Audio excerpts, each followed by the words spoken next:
NCFE is committed to develop the capacity of its financial education trainers and financial education trainers of regulators to equip themselves with latest developments in financial sector so as to deliver the same to participate in financial workshop. This is, I would say, that the sole reason why NCFE is conducting this capacity building webinars for all the FE trainers. I wish all of you a very successful Financial Literacy Week 2024. We have a series of webinars by experts from insurance, banking, investment, pensions, and digital products lined up for you in this entire week. I'm confident that the speakers and resource persons would guide our efforts in contributing a financially aware and empowered India. Let me conclude with a quote from Victor Hugo, who says, "No power on earth can stop an idea whose time has come." This is the time when idea of mass propagation of financial education amongst masses in India has to be achieved, and no power can stop it. I would not stand between you and Mr. Randeep ji. You would be eager to listen to him. Now I request Honorable Sri Randeep ji, Executive Director IRDAI and Chairman NCFE, to deliver his inaugural address. Thank you, and over to you, sir. Thank you so much, Mr. Jena, and I'm really honored and very privileged to be addressing such a big gathering of more than 800 odd participants. It's a matter of great pride for all of us, and I would like to also thank the entire NCFE team for organizing this webinar. I would also thank my colleague, Mr. R.K. Sharma, and other people who have joined this webinar. So I begin by wishing every one of you a very good morning to all the dignitaries, finance resource persons, and the trainers who have come together to listen to this webinar. NCFE has been organizing this webinar for a long time now, and as I recall, this annual program has been very, very successful, and as we understand, they take up a theme and cover various grounds on that, and it's a very neat, innovative way of reaching out and building the capacity and sharing the ideas. So without wasting any more time, I would like to just point a few issues and point which Mr. Jena has already highlighted, but just to welcome you all once again to the Financial Literacy Week 2024 on the theme of making a right start, become financially smart, which in other words means karo sahi shuruaat, bano vitte smart. So as it is rightly said, financial planning and discipline is key one's financial freedom. The National Center for Financial Education, in collaboration with all the financial sector regulators and other stakeholders, they did a nationwide survey in 2019 about financial inclusion and financial literacy status in India. This survey was called the NFLIS Survey 2019, which says that India is a country where at least 75% of the population is literate, but only 27% of the Indian adults are financially literate, which means only 27% of the Indian adults understand the fundamentals of banking, investment, insurance, and pension. Now, that is not a very good number, as everybody would agree to it. The survey also found that the women literacy level is comparatively lower than the men. So it stands at 21% vis-a-vis the 29% for men, which means that the women lag in financial literacy, and it is incumbent on us to actually, ensure that we increase this number to a higher number of more than 50% in a very short span. Interestingly, the rural and urban disparity also shows that in the rural areas, the financial literacy levels is 24% vis-a-vis the 33% in urban areas. Again, we have a task ahead, which is clearly identified, that we need to improve rural financial literacy as well. Interestingly, the survey also found that there are geographical disparities, and the aspirational districts and the eastern and the central state districts, the financial literacy again was lower as compared to other regions, as against the nationwide number of 27%. So as you all know, there are three subcomponents of financial literacy, namely financial knowledge, financial behavior, and financial attitude. What the survey found was that 53% of the respondents got the target marks under the financial behavior, whereas 89% and 49% of the respondents qualified the financial attitude and the financial knowledge respectively. So it means that the financial behavior is an important factor that we need to focus on actually. So as you're all aware, NCFE along with financial sector regulators is promoting financial literacy across the country in very innovative ways. However, NCFE cannot reach the entire country and it requires your support in doing so. Uh, Nowadays, financial products and services have entered at every life stage of an individual. However, these developments do not appear to be matched by an equivalent increase in financial skills, especially financial literacy and financial behavior. This mismatch potentially has important implications, for example, in terms of use of credit, adequacy of saving for retirement, buying adequate insurance for themselves and their family, or even social and financial inclusion for future generations. In that context, I would like to mention that our new chairman, ever since he has joined, he has carved out a vision for IRDAI, and which is insurance for all by 2047. Uh, During the COVID times, we realized the importance of health insurance and term insurance and property insurance. So insurance became a very important, component in the financial literacy space as well as in the protection space. If you look at it. As you're all aware, insurance provides protection against unforeseen events. It lends financial security and peace of minds and converts a contingency into a financial cost which a person can easily make provision for. Life insurance covers the risk of dying early or living longer, while in non-life we cover financial loss due to loss or damage to the asset. But what is important is that we need to start early as far as insurance is concerned or any other financial sector is concerned. We need to subscribe for the insurance at the earliest to reap the benefits at the least premium. And with the advent of PMJJVY and PMSBY, there has been a massive leap in insurance penetration. However, we still find that a large population needs to be covered, and IRDAI, with the mission of insurance for all by 2047, is gearing up to spread insurance to every nook and corner and also make people aware of the importance of insurance and make available the insurance policies to all the people. It's working very hard to it's working on the three principles, namely accessibility, affordability, and availability. It wants to universalize and democratize insurance to every nook and corner of the persons in the country. When any individual does financial planning, he should be smart, which means he should be specific, measurable, achievable, reliant, and time bound. To promote this basic financial education among masses and to create a fully aware and empowered India, we at NCFE do offer the basic awareness and education program, which are sector neutral. We cover across banking, insurance, pension, and capital markets. I know the financial literacy will play a crucial role in making and creating awareness, good financial behavior, and NCFE, along with the support of financial sector regulators, will aim to maximize the infusion of good financial behavior habits into each one of them. With that, I conclude my speech and I wish each one of you a very successful financial future.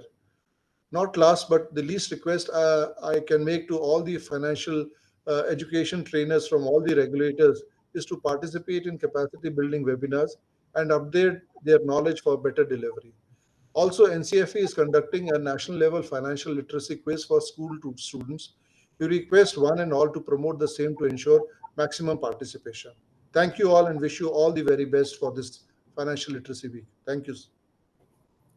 Okay, thank you, sir. Thank you, Randeep, sir, for enlightening us with your profound knowledge. Now, I would like to invite Shri Rajkumar Sharma, sir, Chief General Manager of IRDAI and the speaker of today's session. Sir has more than 22 years of experience in regulation of the insurance companies and currently heading the Department of Enforcement as well as Policyholders and Grievance Redressal Department. Sir is also a member of various committees formed by different authorities, and Sir holds the professional qualification of Chartered Accountant as well as Company Secretary and a fellow member of Insurance Institute of India. Now, I will not take up much more time of the audience and would not like to come between the audience and the speaker. So, sir, over to you. Yeah, thank you, Sunil, Yeah, welcome. for introducing me. Respected Randeep Singh Ji, Chairman NCFE, Shri Alok Chandra, CEO NCFE. Thank you very much for inviting me for this program. And without wasting any time, I will start my presentation.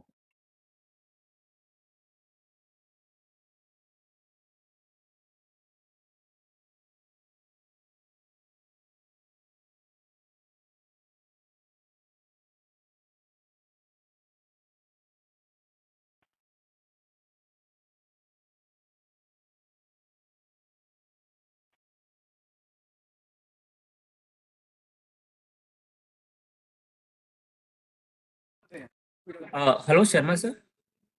Hello. Hello? Yes, sir. Sharma sir, you're audible now. Yeah, am I audible now? Yes, sir, you're audible now. And the video is. So you have to give. So you have to give me some permission, then only I can share the presentation. Yeah, I've made you presenter, sir. You can upload your presentation. Okay, one minute.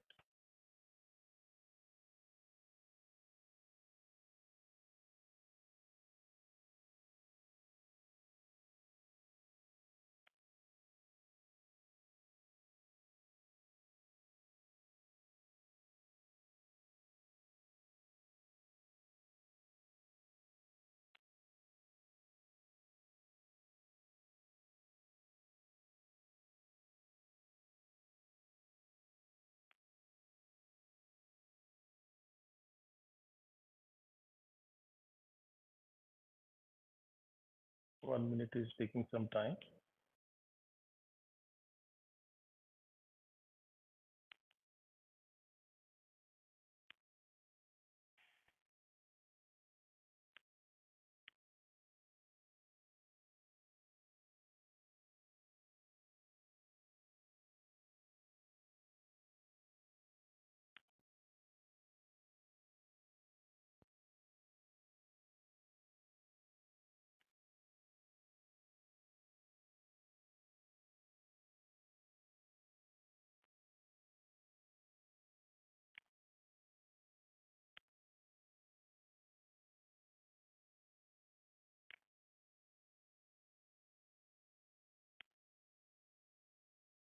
Yeah.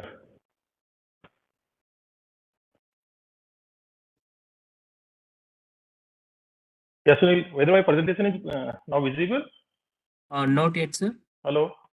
Sir, it is not visible yet. Okay.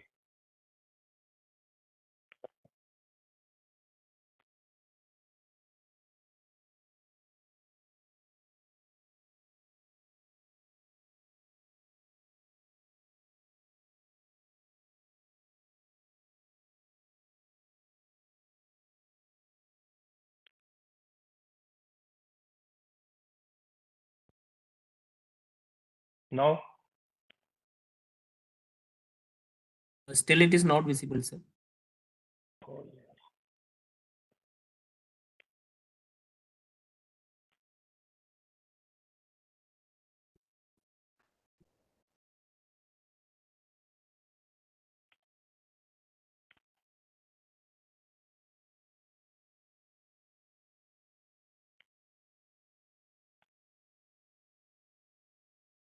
Yes, sir. Now your video is visible. Okay. Share the PPTs.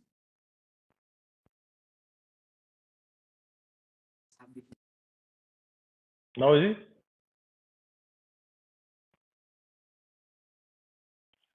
Sir, we are able to see you, not PPT.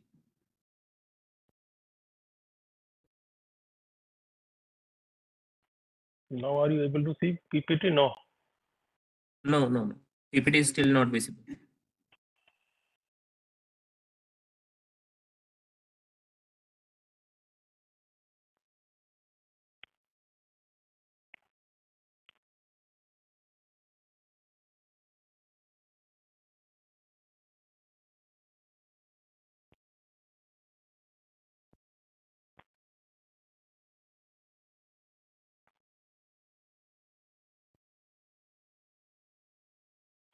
I try to re-log in it 1 minute. Just a minute, sir. We will.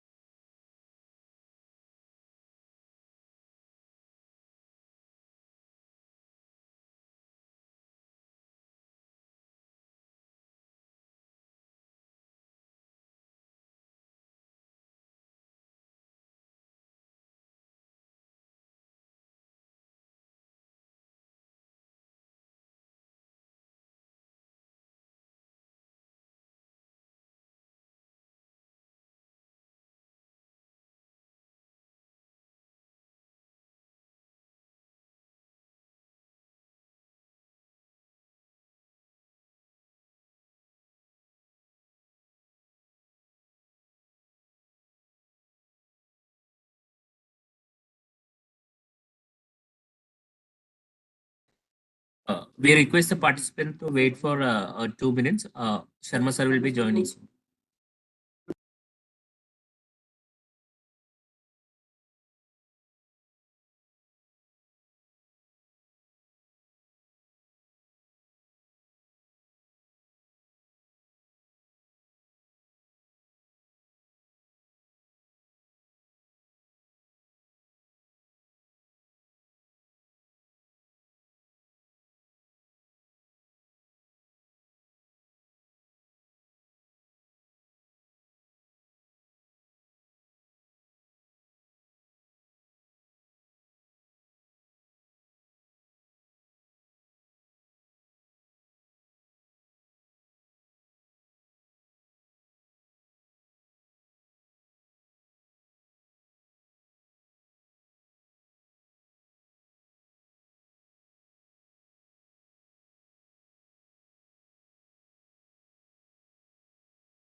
Sharma sir, now we are able to see your screen.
Sharma sir, now the PPT is visible.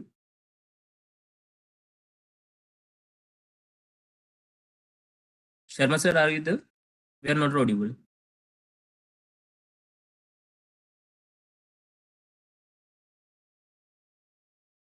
Hello, Sharma sir.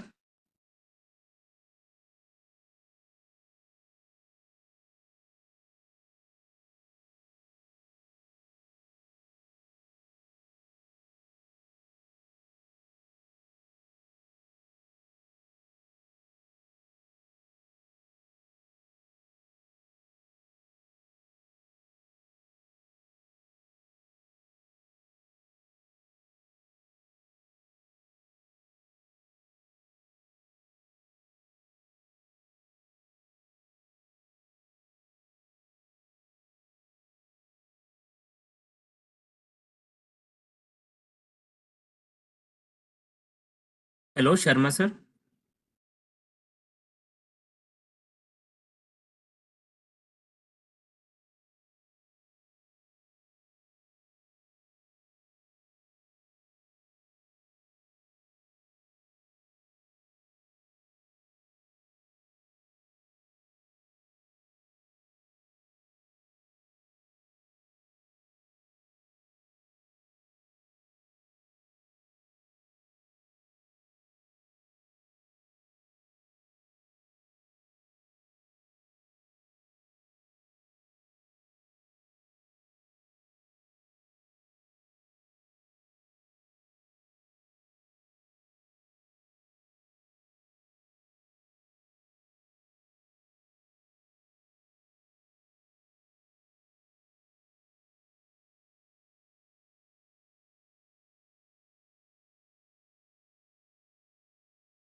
Sharma ji, you are muted. I think you can unmute.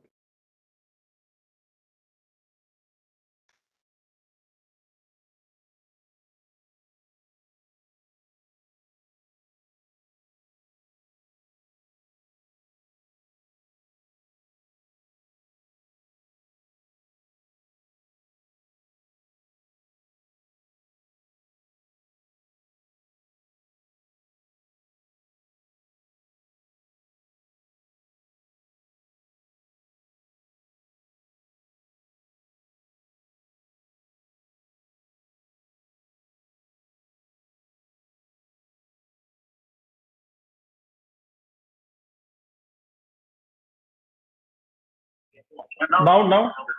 Okay. Yes, sir. Now you are audible. Sharma sir, now you are audible.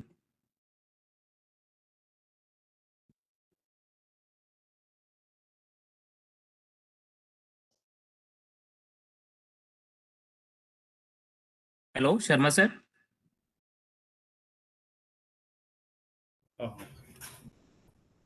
Hello, Sharma sir, am I audible?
Hello, Sharma sir. Neetu madam has uploaded the PPT, but your voice is not audible still.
We request all the participants to wait for 2 more minutes. There is some technical issue. We are trying to solve it.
Hello?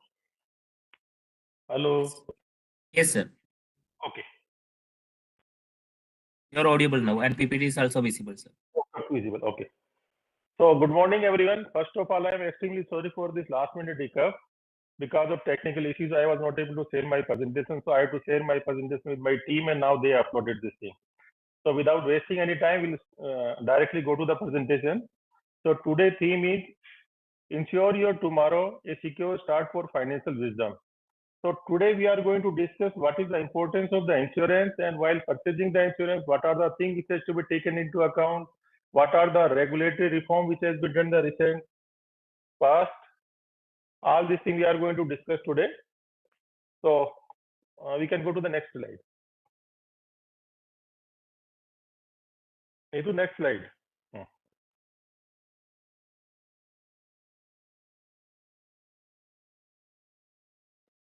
Hello. Hello. Hello.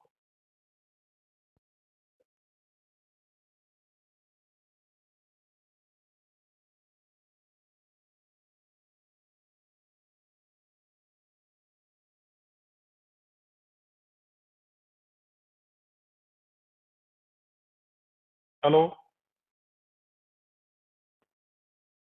So the PPT is not. Okay. So first of all, all the audience, I like to highlight the preamble for which IRDAI has been enacted. And if you see, the main prime reason for establishing or for enacting the IRDAI is to protect the interest of all the policyholder of the insurer. So that is the prime objective for which IRDAI has been established. And the second objective is to regulate, promote, and to ensure orderly growth of the insurance sector. So you can appreciate that again, legislator, they are given a prime responsibility to the IRDAI that to protect the interest of the policyholder. And for that, various initiatives have been taken by the authority, which we are going to discuss in the coming slide. Next one.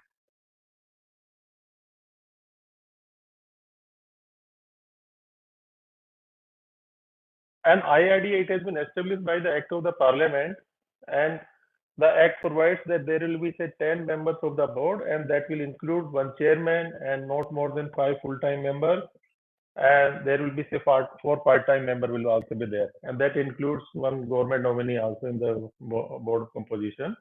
And 8% we have got chairman, and we have got all the 5 members, full-time 5 members, and there are the 4 part-time members are also there. So authority is in constitution. Next one.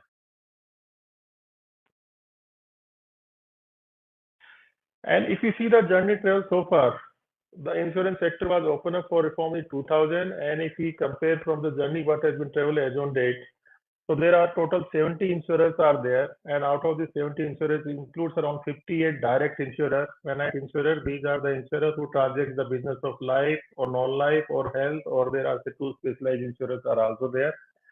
So there are 24 life insurance companies are there. There are 27 general insurance companies are there, and then there are the five health insurance companies are there, and there are two specialized insurance companies are there. This include ECGC and then Agriculture Corporation of India. And there is one reinsurer is there, and apart from that one, there are say 11 FRBs. Foreign reinsurance branches are also there in India. And if we come to the distribution channel, so there is a huge distribution channel is already in place, and this includes around 24.43 lakhs of individual agents are there. These individual agents are allowed to work with one life insurance company, one non-life insurance company, one health insurance company, and one specialized company in each sector.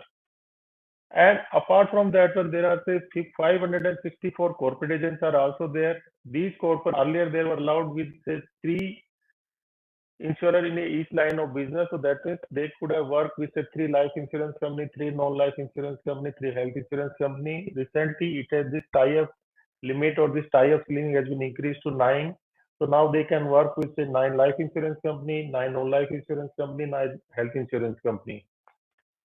That has been allowed recently. And apart from that, and we have got the brokers also, so around 643 brokers who are licensed, and they are also allowed to do the insurance business. And then we have got web aggregator around 28 are there, and so on. If we come to the total premium return in the insurance sector, that is more than around 10.4 lakh crore is there, and that includes life insurance business around 10.82 lakh crore, and then general insurance business premium is around 2.6 lakh crore. And if you come to the asset under management, there are a total 60 lakh assets are there, which is managed by the insurance companies, and this includes life insurance companies. They have got around say 55 crores of asset AUM, and then other than life, that means for the general health and all, they include around say 5.5 lakhs. So there is a huge AUM is the highest one in the financial sector. You see, that is the insurance sector who is managing mutual fund. Of course, they have reached to now 55 lakhs crore.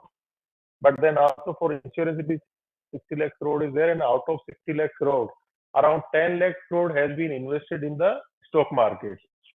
So that way one can appreciate that, okay, what an important role insurance sector is playing in the stock market. And apart from that one, approximately around 50% of this AUM is going in the government securities.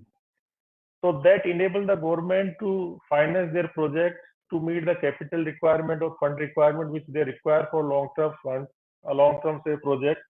And as we all know, friends, life insurance is a long-term business is there where policy will mature after say 10 years, 20 years, and so on. So that way the long-term funds are used for long-term purposes there. And if we come to the market size, then as on date, India stands to be the 10th position in the world. And there is a report which specifies that insurance sector in India will reach to the 6th position by 2032. So that shows that there is a huge amount of opportunities which is lying in India for the insurance. Next. This slide, the penetration in India and the worldwide. This slide compares the penetration in India and worldwide. But before coming to this data, I would like to just highlight what is the penetration means. So penetration is the percentage of the premium to the total GDP. So that is the way in which penetration is calculated. And if you see the penetration in India in 2022, it is 4%. So that means the total premium received by all life insurance companies stood to 4% of the GDP. So when we compare this 4% of GDP with all other say countries like say USA it is 11%. It is there. If we compare from Canada, it is around 8%. If we compare from South Africa, it is 11.3%. So from there, friend, you can make out that there is a huge potential is there, or otherwise there is a huge gap is there. This gap is called protection gap. So there is a huge protection gap is available in India, which needs to be tapped up by the insurance companies. And if you see this protection gap, if we go by say life and non-life insurance company assets, so then in case of life, it is 3% is there. So 3%, but again, so that is reasonably good one because we are ahead of USA. But if we compare from say countries like say South Africa, or we compare from say United Kingdom, or we compare from Sweden and all, then we are much lower than them. So there is a scope to increase there, but more than that, there is a significant scope for improvement in case of non-life insurance companies, where, oh, 1 minute, I will adjust my sound. I think somebody is saying. In case of non-life insurance companies, where the penetration is only 1%, and which is significantly lower than the all other countries. Let us say compare with USA. USA it is 9% is there. Canada it is 4.6% is there. South Africa it is 2% is there. So that way there is a huge scope of improvement in case of non-life insurance is there. And that is the reason whenever some net cat is taking place, some natural catastrophe is taking place. Let us take example of the flood which has happened in Kerala, or the flood which has taken place in Chennai. The insured loss was very minimal. It may be not more than around 3 to 4% of insured loss might have been there, and balance was uninsured. So that all uninsured losses has to be either borne by the individual, or otherwise government has to come to the rescue there. So this type of situation can be avoided if we emphasize more on the increasing of the penetration, if we bring more awareness among the insurance company, among the insurers or the prospectors, so that they know that okay, they need to go for insurance to avoid such type of things. Next.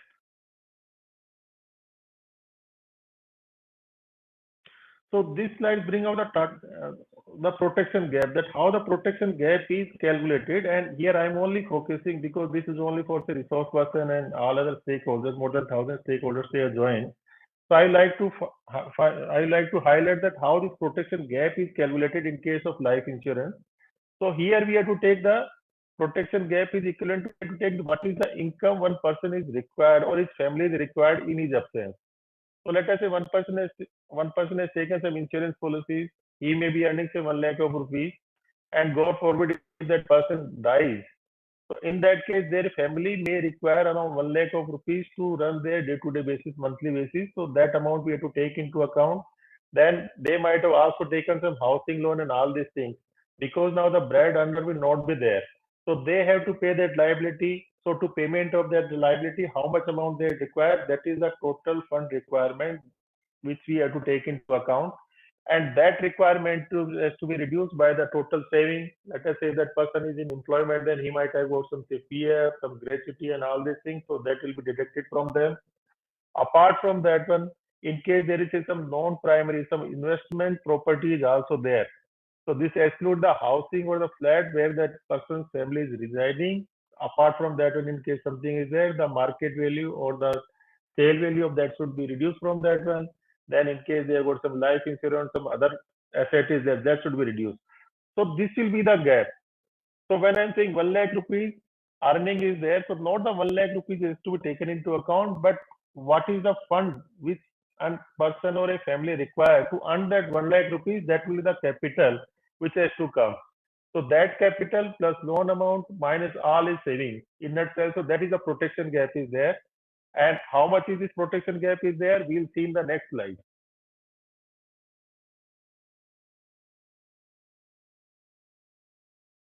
Next, please. This slide carried out the protection gap over the year, over the age of the insured person, or the years of the person here.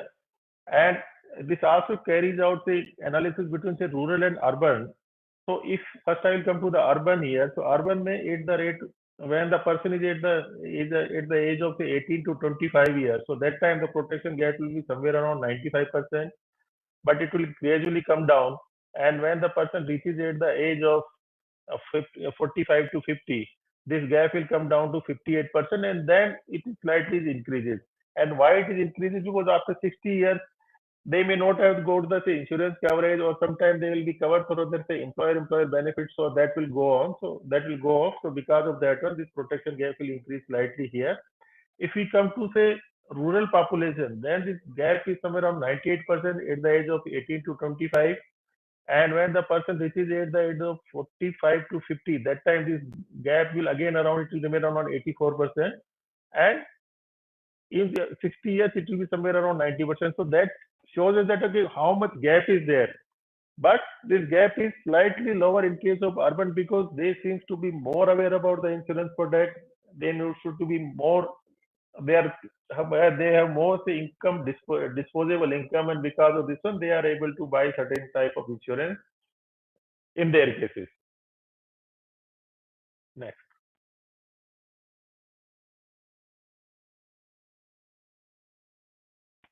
Now, a study has been conducted by NIA, National Insurance Academy, and what the study reveals, there around 87% protection gap is there in case of life insurance. And because of this potential gap, there is a estimate that the premium volume in 2030, it can be around $106 billion. So that means it can be somewhere around say 8 lakh crore premium may be there, and that is only for life insurance premium will be there. And apart from that, there is some renewal premium. So with that one, the life insurance premium itself will go more than say 12 lakh crore, more than 12 lakh crore in 2030. So from there, friend, we can make out that there is a huge capacity, huge opportunity which is available in the insurance market, and we have to make people aware about the financial their needs, and this gap, this protection gap has to be reduced. It has to be narrowed down, and this can only be done when people like you will participate more, and when people like you will make the people aware that what is the need of the insurance and how they can meet their requirement there. And if such analysis we do for the health insurance, then in case of health insurance company, in case of health insurance, there is a high protection gap is there, and this translates into say 73% gap is there, and this means around 40 crore individuals are there who are running out of any insurance coverage. So 40 crore people, which constitute around 31% of the total population, they lack of the health insurance. This thing, and whenever they say suffer from say disease and all these things, the house of pocket will be more. And sometimes it has been seen, it has been observed that okay, their family will come at the verge of insolvency because they have to pay a huge amount to the hospital for carrying out the treatment and everything. So again, this highlights that okay, what is the importance of the health. Next. Now coming to the property, if you see in the property, then there are say 95% net cat protection gap is there. And this protection gap is going to increase because of this say climate change and infrastructure development and say rural migration of the population from rural to urban area. So when people are migrating from the rural to urban area, so there the concentration risk will be there. There will be more push on the infrastructure side. There will be likely to be more accidents and so many things will be there. Same thing because of this climate change. There are some more heavy rains are there which translate into flood. Sometimes there will be some cyclone and all. We have seen like say, what has happened in Chennai, what has happened in Kerala and all these things. So because of this one, this natural catastrophe, this type of events are going to increase, and there is a huge gap is there, and this gap again, it can be narrowed down by people like you by making the people aware about the need of insurance. And there is a study which shows that around 91% of these net cats are uninsured only this thing. And these are because of the weather-based role is there. So when we compare this thing, so this 91% natural catastrophe is taking place because of some say flood, sometimes some heavy rain, cyclone, and all these things. This causing more and more losses there. Next one.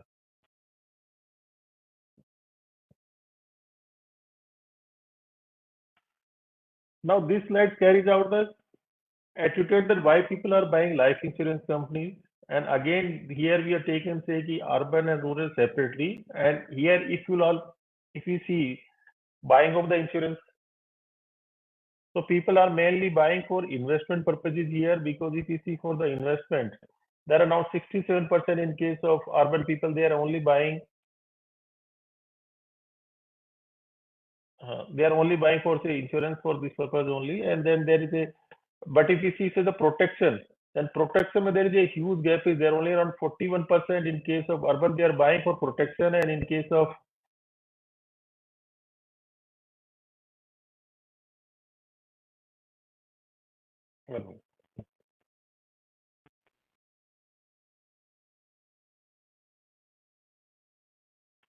and there are around 52% people in case of urban who are buying only for the protection. But if we compare from say other aspects, so that is for better return. So around 44% people in case of urban area, they want to go for insurance. Then if you go for tax incentive, around 54% people, they only want to buy for tax incentive in case of urban. But if you rural, we see very less people, they tell around say 19% people are only buying for tax benefit, and those either they don't have that much disposable income that they need to save for, or they are liable for to pay income tax. That may be also one of the reasons that they are not buying. But for saving component, saving for future, that is a huge attraction. That is the main reason why people are buying. And in case of urban, it's constituted of 67%, but in case of urban, it is around say 41%. So friends, this slide brings out the reason that we have to emphasize people that yes, for investment, it is a good instrument. You should buy for long-term purpose, not an issue at all. But more so, you have to buy this one for protecting the life, to provide safety to your family. So once that insured person is not there, their family should get a reasonable amount to live the same life what they were living when the burdener was there. So we have to bring out to their notice so that they can bring this aspect, and basis this one they should buy it more. Next. Now why one need to buy insurance? I think you people are all resource persons are there and you know very well, but from my side I will just say 3-4 points. First, it provides the financial protection. So whenever that person, in case somebody has taken a life insurance policy, so whenever that person is not there, he will get some money, his family will get some money, and they can run the same life what they were running earlier. That is one thing. Apart from that one, in case somebody is running some business, he has taken say property insurance or something. So in case of happening of the say insure contingency, that means in case some flood is happening because of some low has been caused, some earthquake has taken place because of this building or factory has been damaged. So in such type of cases, insurance will come in way and they will provide the whatever the amount is there up to the sum assured. So he will get that benefit. So it provides some sort of financial protection to them. It also covers financial losses which is arising in case of unforeseen events, as we already unforeseen events as we already discussed. Like say, as we already discussed, in case of earthquake, cyclone, and all this type of thing, that losses will be covered. And in case of health insurance, we know that now the health insurance cost has increased significantly. And in case somebody has got an insurance, in that case, that will be very helpful, and he need not to pay anything. All amount will be paid through the insurance. But if somebody is not paying the insurance, in that case, it is a huge burden to them. So that way, insurance helps them to manage their medical expenses, and so many things are there. More importantly, to provide a peace of mind if somebody has taken insurance, that he will always be at peace. As a common man, whenever we think that okay, what will happen to our family when we'll not be there? So if we have taken insurance, then we'll say okay, at this financial side they will not have any issue. They will get some reasonable finance study. My son will be studying. Their study will not be disturbed. Their family life will not be disturbed. So that type of things will come into mind. So in a way, it provides a peace of mind. And it also enables the insured to plan for future. He can take some insurance where the money back policy will be there, or otherwise a maturity time will get some money. So he knows that okay, how much money I am going to get over a period of time, and basis that he can plan his things. Next.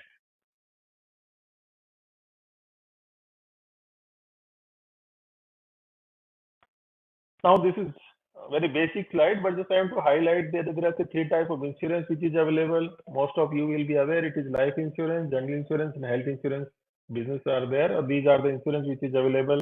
And in case of life, mainly I would like to highlight on say the 4 type of insurance. One is a term insurance. So when I'm saying term insurance, it's a pure risk policy where person has to pay premium. This premium can be paid either annually, he can be paid on regular basis, and regular basis he can pay either on a quarterly basis, he can pay on yearly basis. So that way the regular premium can be paid. It can be paid for a fixed period. That means it can be paid for 5 years to 10 years period of time, and after that insurance coverage can go for longer there. That option is also there, or otherwise insured which then he can make a single premium also. He can pay the one time only, and that one the coverage will go for a defined period of time. So that way it can be taken. But here the money will only be available, money will only be paid when the person is, God forbid, it is not there. So then in that case, that amount will be payable to them. The second type of insurance is endowment insurance is there. Here again, the maturity period will be longer. It will be around 10 year, 15 year, and so many years will be there. And here the amount will be paid either at the time of maturity of the policy or at the time of the death of the insured person. That amount of the maturity amount along with the vested bonuses will be paid to them. And one is a unit link insurance is also there. In case of unit link, whatever the premium one person has been paid, that premium is having two components. One component is a risk premium. So through this premium, a part of the premium will go towards a risk component, and that premium will be used to cover a risk of the life or mortality risk will be there. The second component, that component will go for investment, and here the amount is invested as per the scheme chosen by the insured. And basis this amount will be invested in equity market or debt market or a composition of the both one. So that way this amount will be invested, and this amount invested will be there, and whatever the say market value of this amount will be there, that amount will be paid at the time of maturity to the person. And then all this insurance, there's a two kind of insurance is there. One is a par policy and another is a non-par policy. So when I'm saying the par policies, so in case of par policies, the person will not only get the defined benefit, but apart from that also, he is eligible, or his corpus will also be eligible to participate in the profit or the surplus what has been generated by the life insurance company. And there is a provision in the Insurance Act which provides that in case there is some surplus is there, so that surplus will be divided into 90-10 ratio, and 90% of the surplus will go to the policyholder and remaining 10% will go to the shareholder. So that is a par policy. But in case of non-par policy, there is no such option is available to the policyholder. Policyholder is only eligible to get his defined or guaranteed benefit. In case there is any surplus or there is any deficit, all this thing will go to the insurance company only. So that is the difference within par and non-par, and I thought that I should bring out to your notice. Next.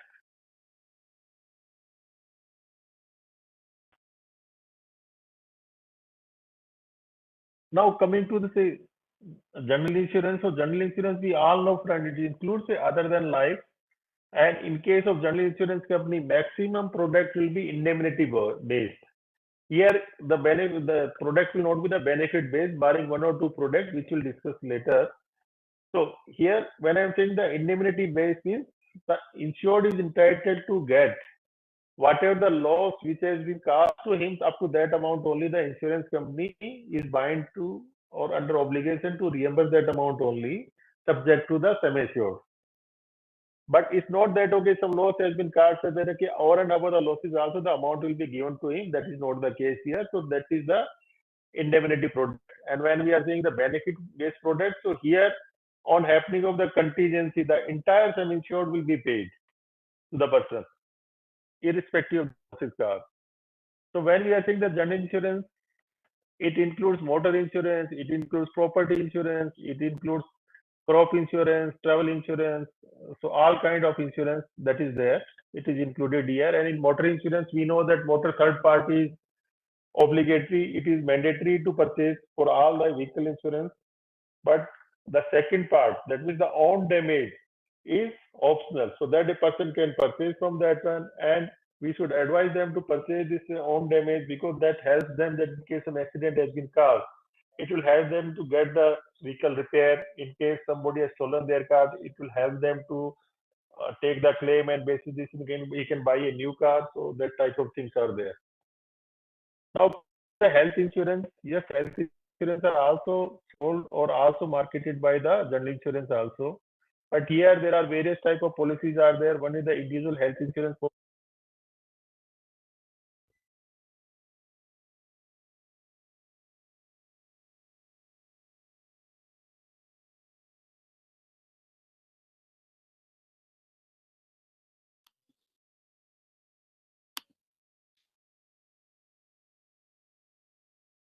Hello?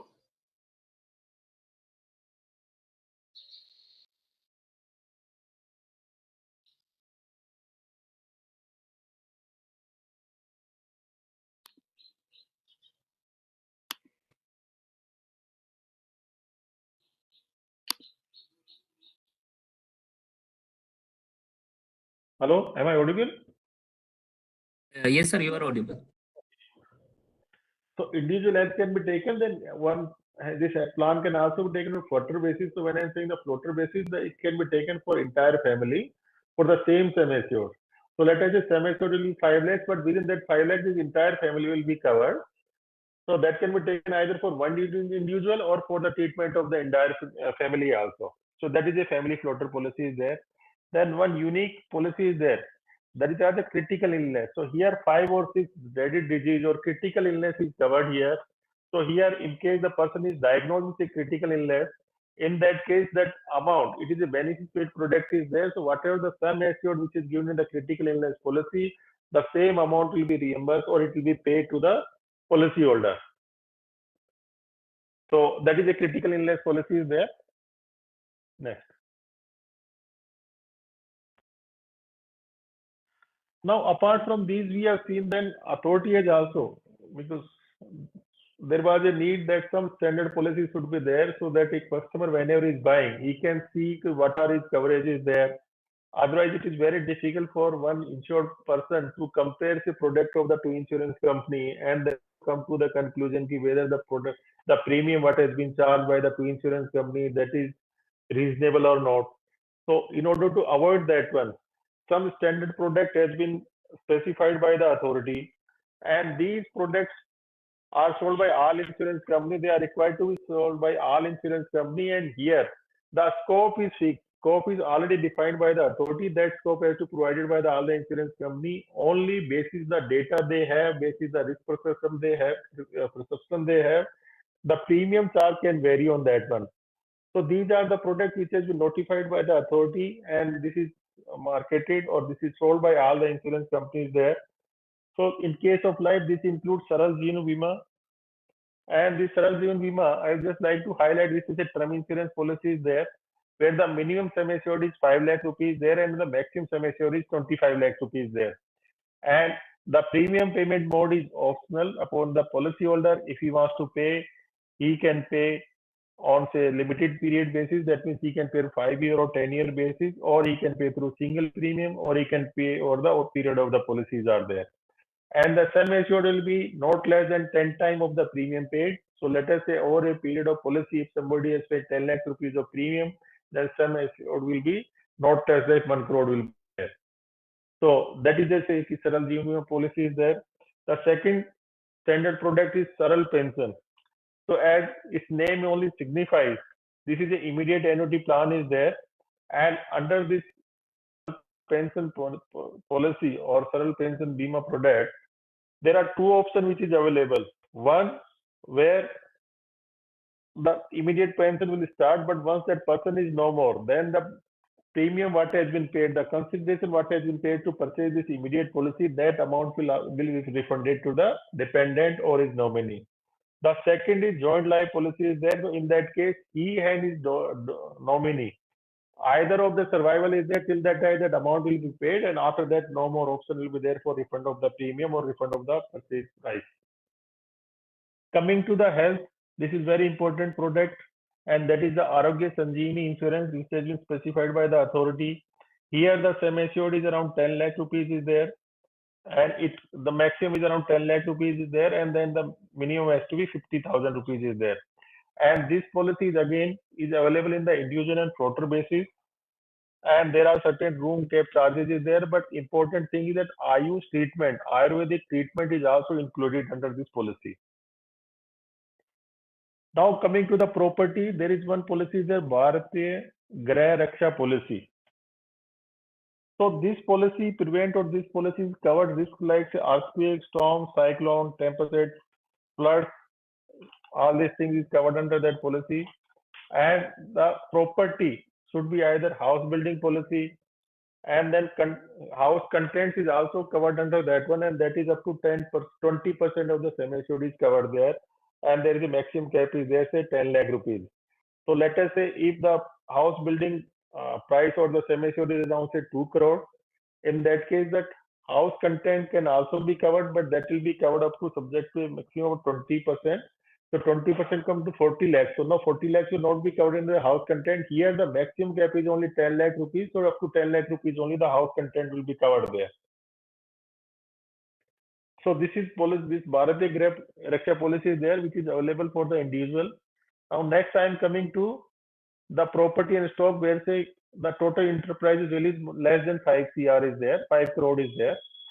And here again the entire his business ecosystem is covered. So when I am saying this thing, it not only covers, let us say, their property, their say plant and machinery, plus it also covers their cash in hand is there something. So there are also some limit of 50,000 is there. So up to that it is covered. So all this amount is covered here. Even stock is also covered here, and stock is also covered on say floater basis.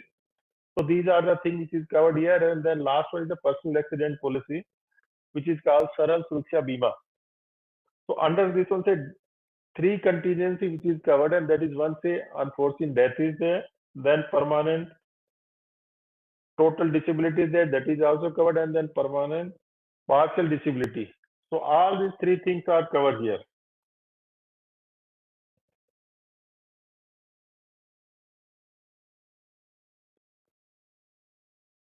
Now coming to the, if you let us say somebody wants to buy a life insurance policy, then what are the things one should look into that one before taking a decision? This slide bring out that what are the things which one you need to see this thing, what are the things which one needs to consider while taking a decision of purchase of the life insurance policies.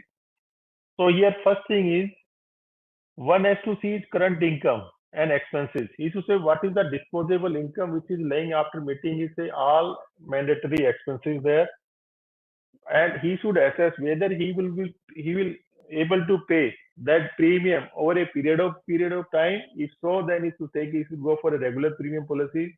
In case somebody has got some say windfall gain, in that case he should go for single premium policy, because he know that okay, this money has come and one time he can pay, and with that one his risk will cover over a period of time.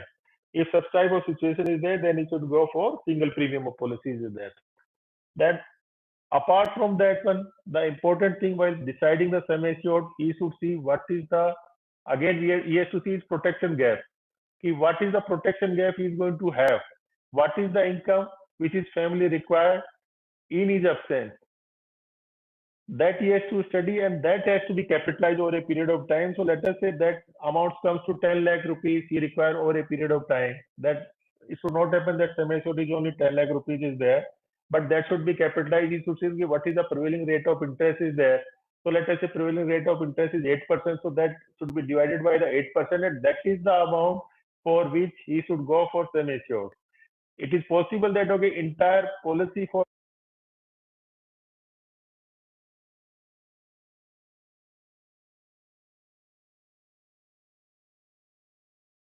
Hello, Sharma sir.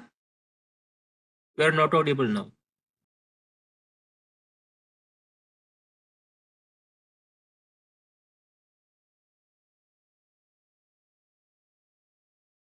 Hello, Sharma sir.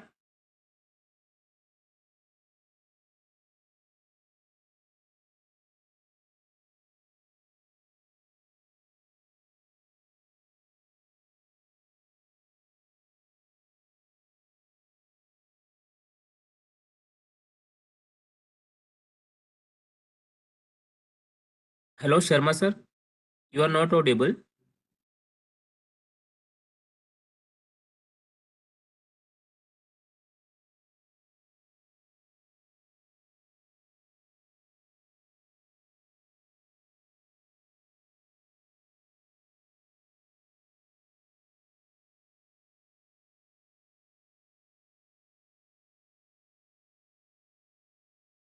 Hello, Sharma sir.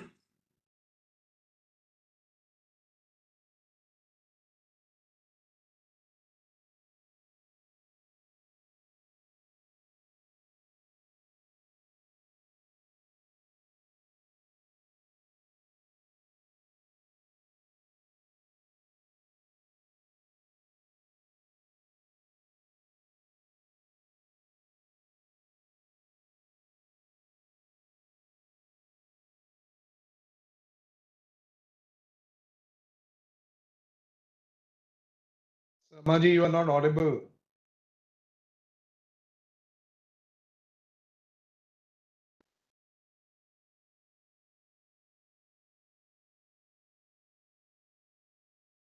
Needu madam.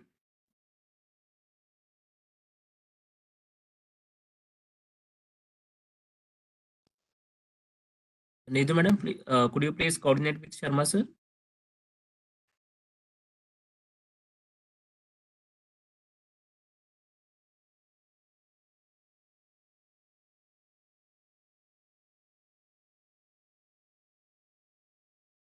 Hello?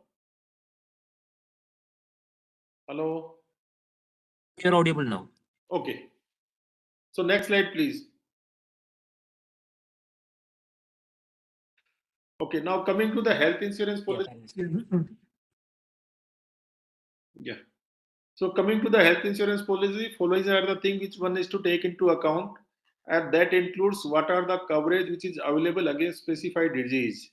That should be seen, and basis that only he has to go. Then apart from that one, he should also see the pre-existing disease, whether that pre-existing disease is covered, not covered, then what are the time period for which that waiting is required. So all these things he has to take into account.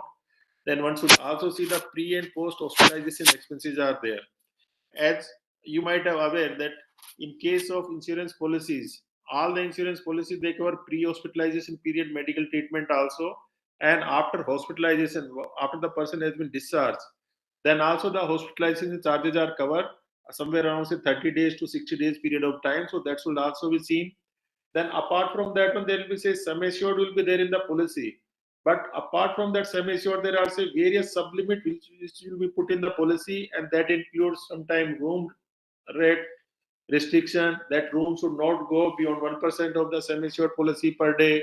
In case somebody is there in the ICU, then ICU charges should not exceed more than 2% to 3% of the per day.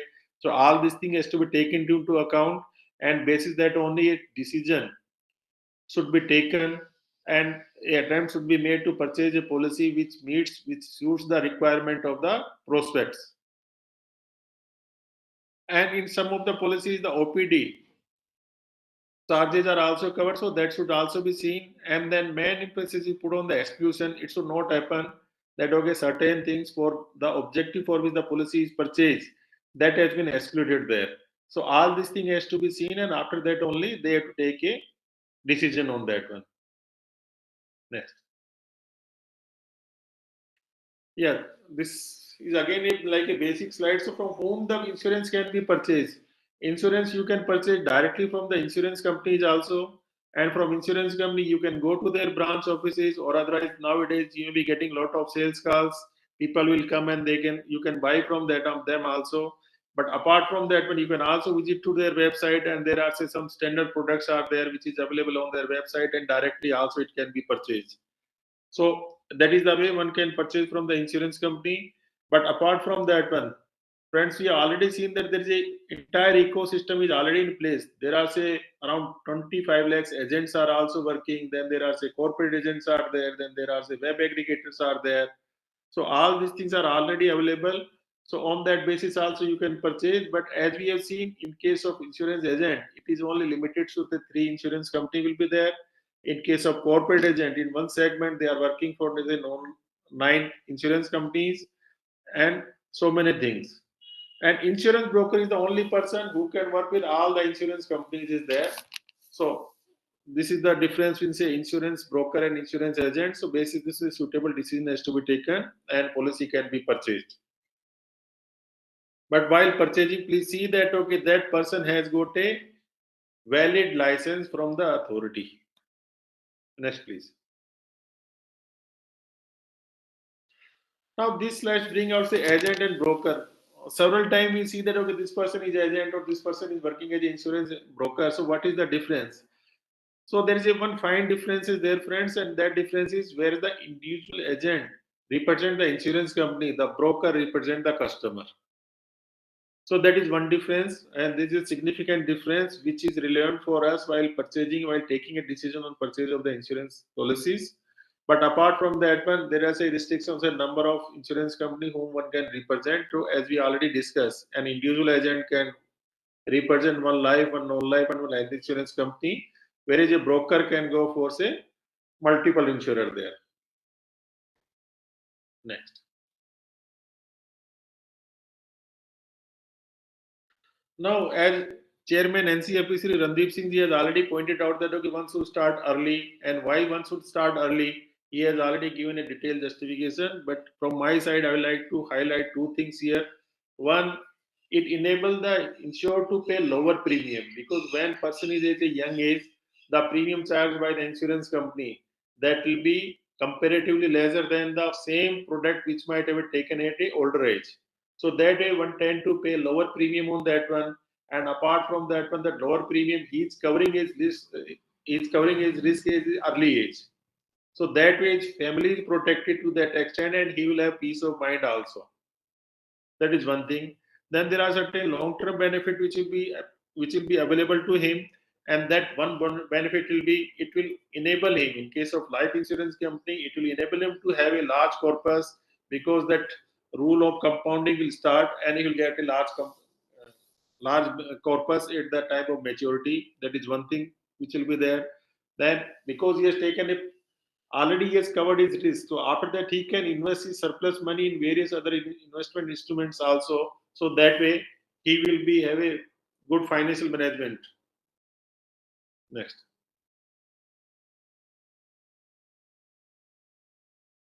Now this slides provides a entire insurance value chain, and why I am putting it here, because sometimes whenever somebody is buying insurance, one will have that apprehension into mind. Somebody may have a doubt in his mind that whether this product is regulated, whether all the activities what has been offered by the insurance company, whether that is regulated by regulator or not.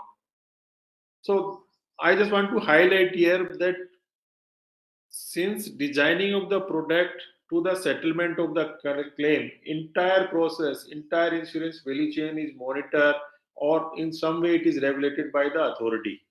So I'll give you the example, friend, here, like say for solicitation of the insurance product. So how the person is going to, or how the insurance company or it's a distribution channel is going to solicit the product, or is going to market the product. So for marketing the product, there will be some document is there which is called the prospectus, which a individual agent or a broker or insurance company representative, he will come and he will show you if these are the product I am going to sell you. So here authority has mandated that okay, whenever some document as to some policy has to be explained to the customer, or you want to sell some policies, you need to have a prospectus. So prospectus is nothing but it's a 1 or 2 page summary of the entire product. So here all the basic features, important features of the product has to come there. All the major explanation has to come there. What are the benefit which is applicable? What is the mode of the premium in which it can be paid? What is the frequency of the premium which is allowed? So everything is covered here. So this will be a snapshot of the product which one is going to buy, and all this content has been specified in the policyholder protection regulation that these are the things mandatorily. It's not as at the discretion of the insurance company, but mandatorily has to disclose all these features in the prospectus. So whenever some sale has to be done, he has to show that one. Apart from that one, in case somebody has doubt, then in case, because that UIN number, unique identification number of each product will be displayed on the prospectus, one can go to the website of the insurance company. Again, it has been mandated to the insurance company that all prospectus of the product which they are marketing has to be displayed on their website. One can go and then they can check whether the product which is going to offer, whatever the benefit which the agent or intermediary or insurance company is saying, whether that is really available to them or not, they can verify from the website also. So that is a content of the prospectus, what is there. After that, basis the prospectus, if somebody is agreed to buy the product, then they need to fill a form. That form is called a proposal form. In this proposal form, insurance company is required to mention what are the information they want to have about the insurer, what are the information which insurance company wants to have about the property in case of it is non-life product is there. So all these things has to be mentioned there. Here, the material information has to be necessarily disclosed there, and otherwise, if that information is not disclosed, then basis the concealment of the fact, sometimes the claim may be liable for rejection also. So one has to see that okay, all important and material information are disclosed there. But sometimes it may happen that okay, policy might have not been purchased through physical mode, but the proposal form might have been done through a distance marketing mode. So when I distance marketing mode means sometime you might have received a telephone call soliciting some insurance product. If that person agrees, and then he'll provide certain information. Now, basis that when the policy is going to be issued, but to make the policyholder, to make the prospects aware that what information is disclosed, there is a requirement that whatever the proposal form which has been filled by the telemarketing firm or by the distance marketing entity, he has to record everything in the proposal form, and a copy of that has to be provided to the policyholder, so that he knows that okay, these are the information which has been recorded, and basis that only the policy has been given. So this is also one of the requirement which has been put in the policyholder protection regulation there. Then the policy document will come. Again, in the policy document, policyholder is entitled to know what are his coverage, what are his exclusion, what are the conditions to which the policy has been given. So all this content, again, it has been prescribed in the policyholder protection regulation that these are the minimum information which has to be placed in the policy document there. And when I say in the policy document, not only these information, but what is the, in case somebody has got a grievance, somebody has got a complaint, then what is the mechanism which is available to him, that will also be given. And not only this, but apart from that, the names and address of all the ombudsman office will also be specified. So in case somebody is not happy with the resolution granted by the insurance company, then what is the resolution mechanism which is available to them, that will also be provided in the document. Then there is one important provision which has been given, is a free look period. So now policyholder has seen the policy prospectus, basis that when he had decided to purchase the policy, he has also filled the proposal form, he has also received the policy document. But after receiving the policy document, it may so happen that he will go through the policy document, and still he may of the view that no, whatever his requirement was there, that is not met by the policy. In that case, the policyholder has a right to exercise this free look cancellation period. So that means in case the policy has been sold through the distance marketing mode, then within 30 days time from the date of receipt of the policyholder, he can cancel the policy. He can opt for cancellation of the policy, and he has to write to the insurance company. Insurance company is duty bound to cancel that policy, and that entire premium what has been paid by the policyholder, subject to deduction of proportionate premium and some other expenses, the amount will be refunded to the policyholder. So that is a very important provision is there. And that for distance marketing mode, it is 30 days period is there. But in case of physical sale, this period is 15 days. Now recently we issued the exposure draft wherein this period as uniformly has been proposed to 30 days. So once this will become a regulation that for whether the policy has been sold through physical mode or it has been sold through say distance marketing mode, for all classes of business, it will be 30 days which will be available. And yes, one thing I forget to tell you, that this is available for health insurance policy and life insurance policies having a period of more than 1 year. So there this period is available, and that should be. So whenever the policy is coming, please go through this one carefully, see whether that it meets your requirement or not. In case no, though, then immediately this option should be exercised and one should cancel the policy. Then coming to the servicing aspect, let us say premium payment, then sometime nomination change, sometimes some assignment done and all these things. So for all this also, some time period has been specified in the regulation. Apart from that, when the board of director of the insurance company has been mandated that they need to have a board approved policy on policy holder protection related matter, and that includes turnaround times. They have to define each and every activities where servicing may be required by the policyholder. They need to also provide the time period within that service will be provided to the policyholder. and that policy document at that turnaround time is also displayed on their website also. So whenever somebody is applying for some service, immediately they can see whether this service has been provided with a defined time period or not. In case not, then there are say various mechanisms which he can go. Same thing for claims also. In case of claim also, it has been specified that whenever some claim has been happened, what are the time period within which the insurance company is required to ask all the documents. The time period has been specified already in the policy document, or in the policy of the protection regulation also. Within that, they are required to raise their say document. Second important thing is it has also been mentioned that all these document has to be called in one go. It cannot happen that they are calling in piecemeal basis. Otherwise, that will take a lot of time for settlement of the claim. So, appreciating this, it has been stated that all document which is required for processing or for settlement of the claim, they should be called in one go. And in case insurance company has some issue or they want to go for some say investigation, so again for investigation also, for completion of the investigation and for payment of the claim also, time period has been specified. Now, let us say what happened because of some reason, insurance company is not able to pay the claim in time, insurance company is not able to refund the premium within the specified time in case of free cancellation has been specified. So, friend, in that case, some provision for penal interest has been specified. And what has been stated there, that in case there is a for delay is there, so for that delay period, insurance company is required to pay the bank rate plus 2%. So when I'm saying the bank rate is the rate which is notified by RBI for providing unsecured loans to the banks. So that rate as on date is around 6.5% is there. So in case today some delay happens, so then insurance company is duty bound to pay for the delay period 6.5 plus 2% penal interest. So 8.5% of interest they are duty bound to pay to the policy holder. So these are the things which has been done.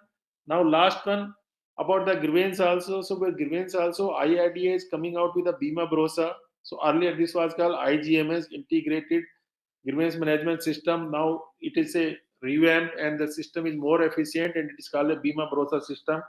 So in this system, one can raise complaint anytime, and this system is replicated by the insurance companies also. So moment you are raising complaint here, it will directly go to the insurance company, and whatever action insurance company has been taken is being taken on that one. So that will be updated to the policy holder. And there are certain timeline has also been specified. Within that, insurance company is required to provide a resolution there. And if with the resolution also, if the insured or the prospects or the complainant is not happy, then they have option to go or to reach to the ombudsman also.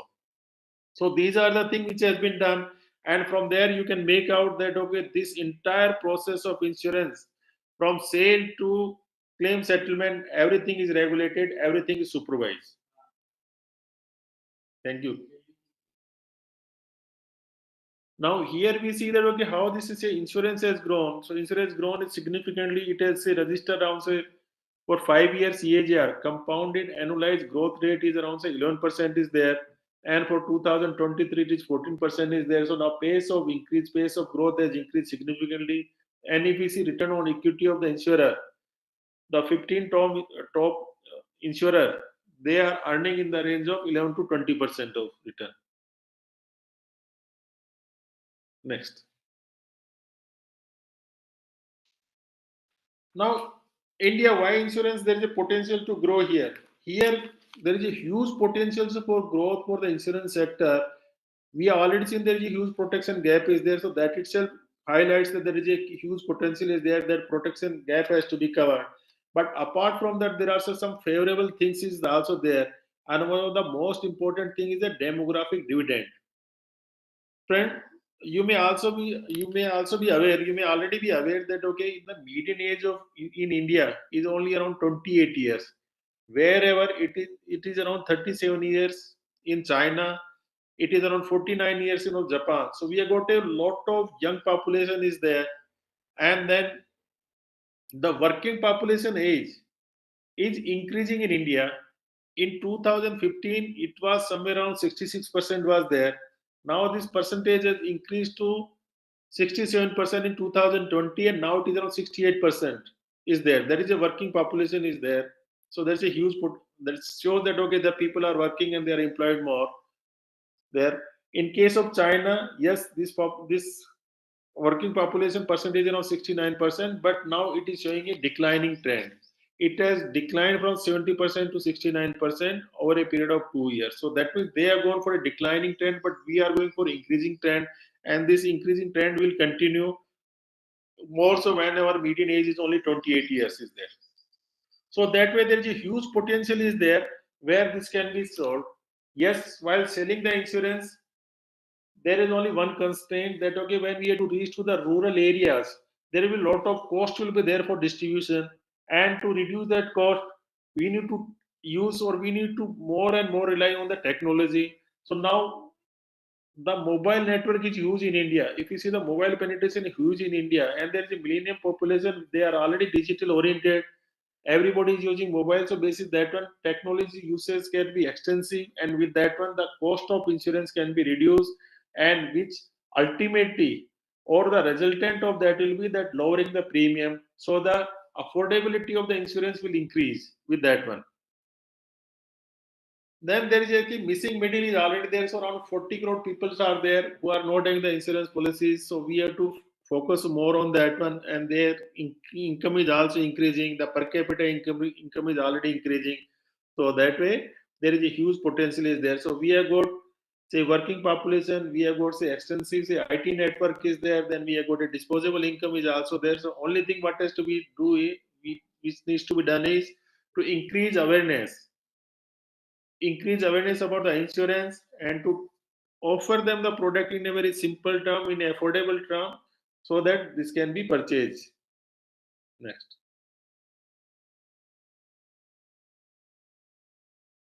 Now authority has taken a vision, and the vision is 2047, and where it has been said insurance for all.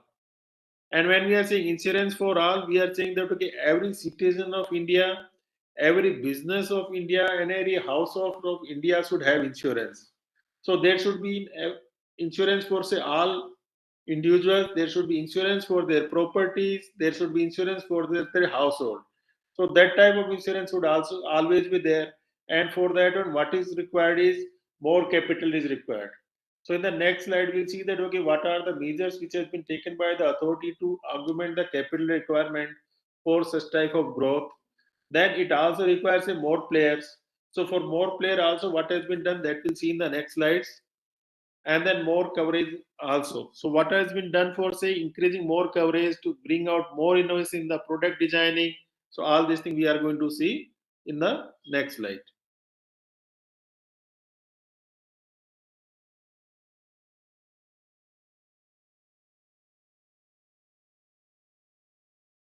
Next.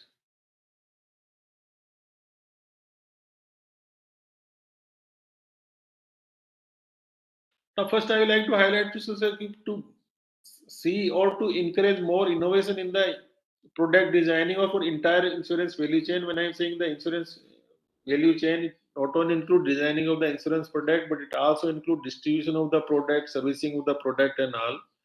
So to provide innovation in all this, authorities encouraging that all this insure tech, they should come out with some solution, and whenever they are coming out with some solution or they want to come out some innovation either in the distribution side or in the product designing side or in the servicing the product or for the insurance policies, that solution may not be exactly fitting with the regulatory environment, that may not be fitting with the exactly with the regulatory ambit, but then also authority encouraged in order to encourage them is allowing them to test that one or to experiment that one with a control environment, and that is called a regulatory sandbox. So within that one, for a defined period of time, they have to go through that one, they have to test that one, and basically the result is suitable call is being taken by the authority on that.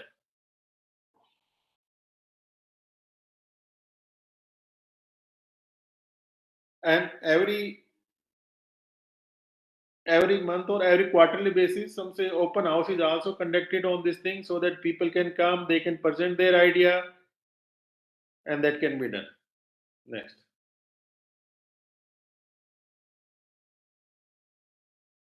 Now, second requirement to achieve vision of 2047 insurance for all is for ease of entry and operation.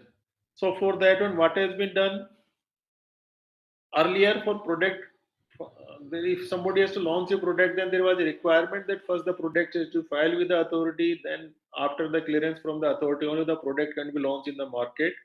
Now this situation has been reversed, so people can go, they can design the product, and they can first use the product, and then that can be filed with the authority also.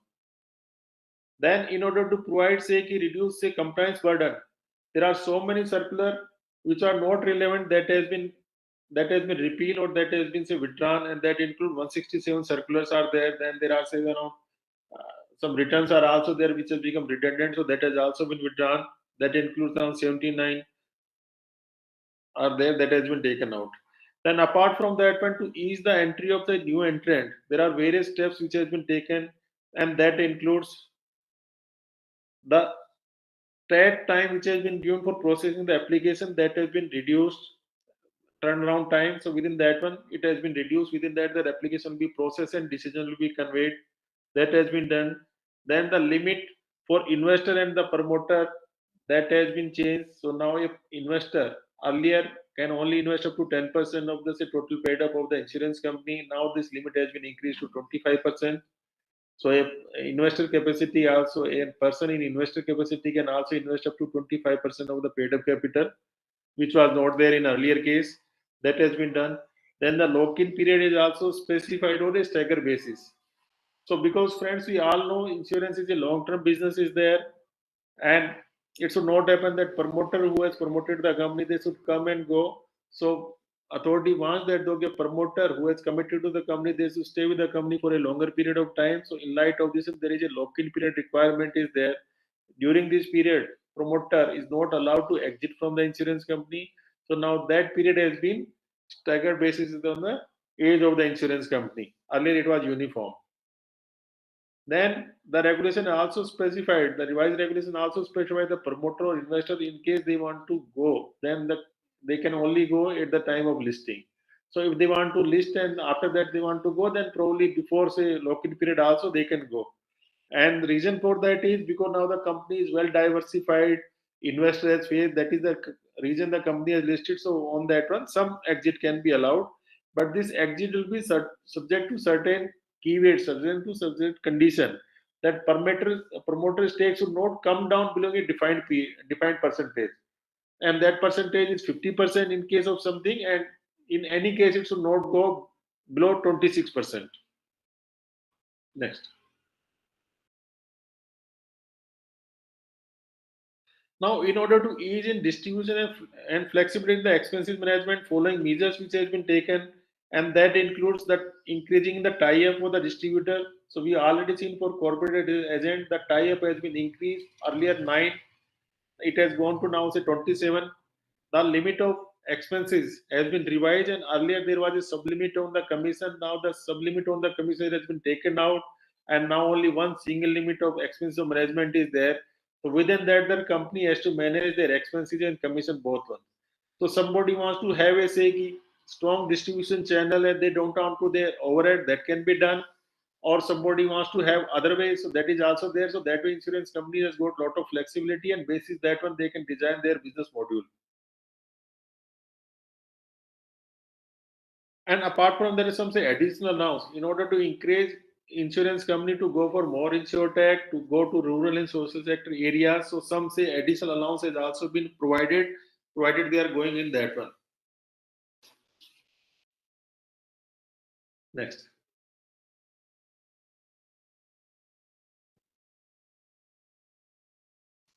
Now, in order to provide access to all the insurance company to the capital, the following measures has been taken, and that includes majority structure of equity investment has been allowed. Only 1 or 2 was there, so now it has been allowed. And then from other form of capital, there was some, say, prior approved requirement as was there, so that has been taken out. And then for solvency requirement, ULIP and crop insurance and PMJJY, that has been relaxed. Next.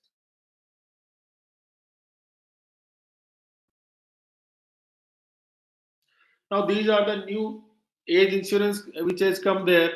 So first, like I would like to come say motor insurance, we say ki pay as you drive and pay how you drive.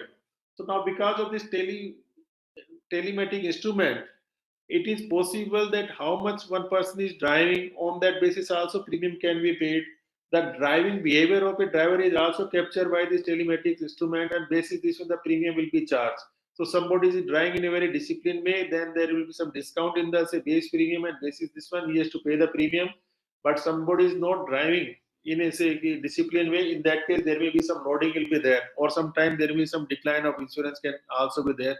So that type of insurance is available, and this is only be available with the say uses of say technology and tracking. Then apart from that one, there is a bite size insurance is also is there. So let us say flight miss insurance is also there. So somebody is sitting in the say Ola or Uber, so that time is time of taking that taxi will be captured. Insurance company basis this one say telematics, they will estimate the estimated time ki how much time will require to reach the airport, and if within that time if he has opted for the insurance, and then within that time that insurer is not able to reach to the airport, and because of that he has missed the flight, the amount will be paid to him without asking any questions. And how it is paid? Because that insurance company will have his PNR number, and that PNR number will be verified directly through system, through IT system, through the with the airline. And if they know that okay, this person is not able to track that flight, he is not able to take that flight, then immediately that amount will be paid to him. So these type of insurance is coming. Then apart from that one, cyber insurance, now it is very important. So that type of insurance is also provided to them. Then the surety insurance is there. Then electrical vehicles. So all type of new insurance vehicle, a new insurance product has come.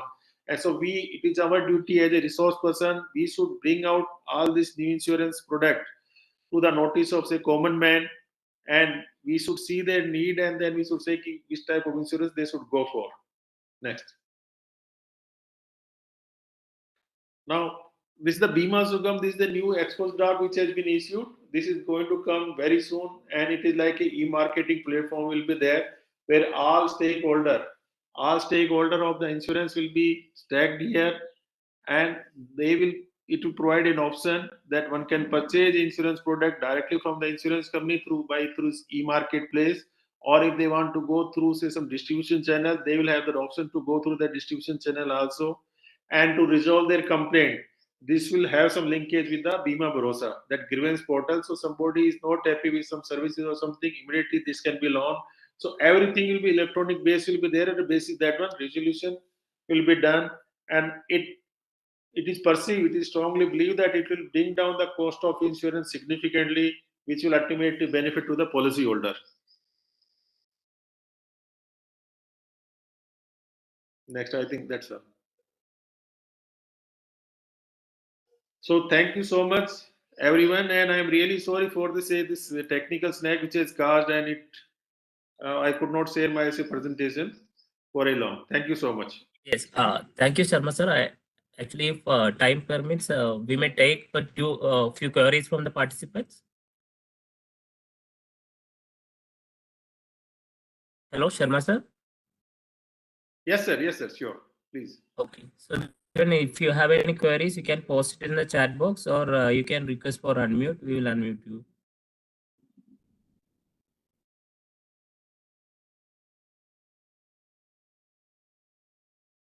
I request all the participants to post your queries.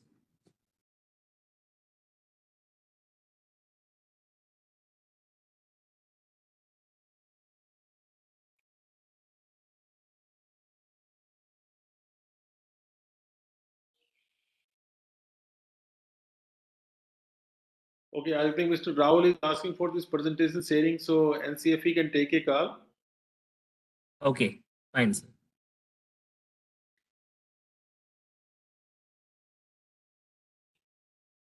I cannot see any further queries. So we are running out of time also. So I request my senior managers Sunil Upreddy to deliver the vote of thanks. Okay, thank you, Midhun. Thank you, sir. And first of all, on behalf of entire team of NCFE, I would like to take this opportunity to express my sincere gratitude to each and every one of you for your active participation in this capacity building programs. And I would also like to take this opportunity to express my sincere thanks to our speaker, Shri Rajkumar Sharma sir, for sharing his valuable insights on the importance and value of insurance. Sir has provided comprehensive knowledge about various components of insurance, such as health insurance, life insurance, benefit of the availing insurance at the early stage, and what is the insurance value chain, etc. And I'm sure today's session has empowered us with the knowledge that is much needed to take right decision when choosing the right insurance product.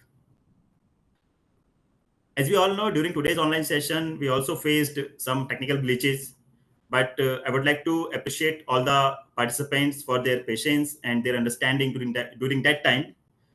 And seriously, you all are a wonderful audience, and thank you so much for your great cooperation. So before concluding today's session, I would like to kindly remind all the participants that we are conducting a series of capacity building programs throughout this financial literacy week.